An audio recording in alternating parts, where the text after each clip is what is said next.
cálculo das tensões, né? Numa seção de concreto armado convencional, né, para aquela nossa viga, o que a gente tem? Normalmente, a peça aqui a gente tem compressão em cima, ó, tensão de compressão em cima e tensão de tração embaixo. Ó. Isso aqui só é devido aos carregamentos verticais de uso da estrutura.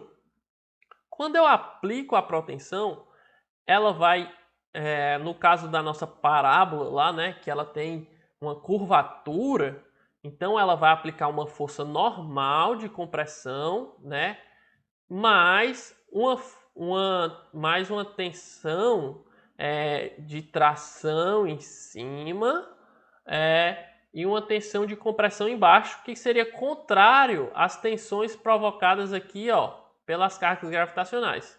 Se você tiver o cabo reto, né, você tiver um cabo apenas reto sem uma parábola, você vai ter apenas essa componente, né? Como a gente tem um cabo com curvatura, uma parábola, então, deixa eu voltar lá aqui para a gente ver. A gente vê que a gente tem essa carga W, que provoca uma tensão na peça, mais essa componente aqui Px, ó, que provoca lá a força normal aqui, ó, a tensão normal de compressão na peça.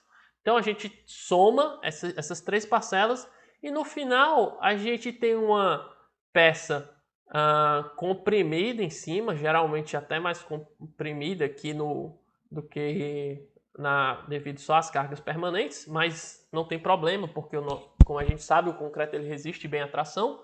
E no final a gente tem uma tensão de tração aqui, ó, bem menor embaixo, em relação, se você comparar aqui com as tensões só devido às cargas permanentes. Então, no final, quando a minha estrutura for aplicada à protensão, ela vai ter um diagrama de tensões mais ou menos parecido com esse aqui, né?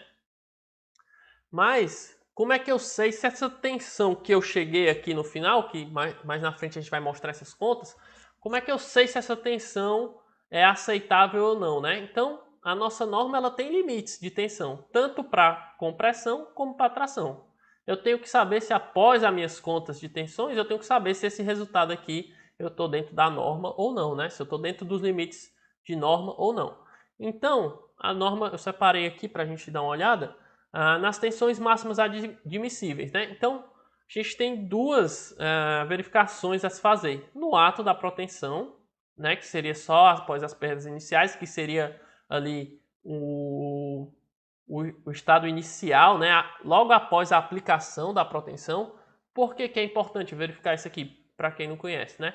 Porque aqui é onde você vai ter a maior força de protensão aplicada, ou seja, o seu cabo ali vai ter a maior força de protensão, ou seja, ele vai estar só com as perdas imediatas, ele não vai ter ainda as perdas ao longo do tempo, ou seja, vai ser uma força maior do que aquelas 12 toneladas, e a sua estrutura ainda não vai estar totalmente carregada, né?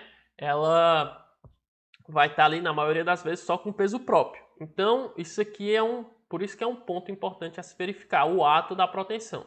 E depois, em serviço, né? Já aí no uso da estrutura.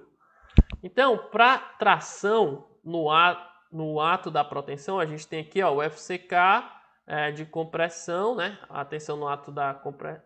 Desculpa. A tensão de compressão no ato da protensão é 70% do FCKJ, né? Que seria o FCK no ato de protender. E a tração 0,36 raiz cúbica do FCK ao quadrado, do FCKJ ao quadrado. Então, aqui a gente tem também, você desenvolvendo essa fórmula aqui, você consegue chegar num limite de tensão aceitável, tanto de compressão e tração. Aqui tem do ACI também, tá? E aí, para as combinações em serviço, né? Na nossa norma aqui, vamos para a nossa norma, que é o mais importante. A nossa norma não indica uma tensão de compressão máxima em serviço, ou seja, essa tensão de compressão aqui em serviço ela não é indicada. O que a gente usa aqui normalmente? Uma tensão aí no máximo, né? Se você estiver trabalhando com vigas de compressão, né? Até 7 MPa, né? Uma tensão máxima de pré-compressão aí no máximo 7 MPa.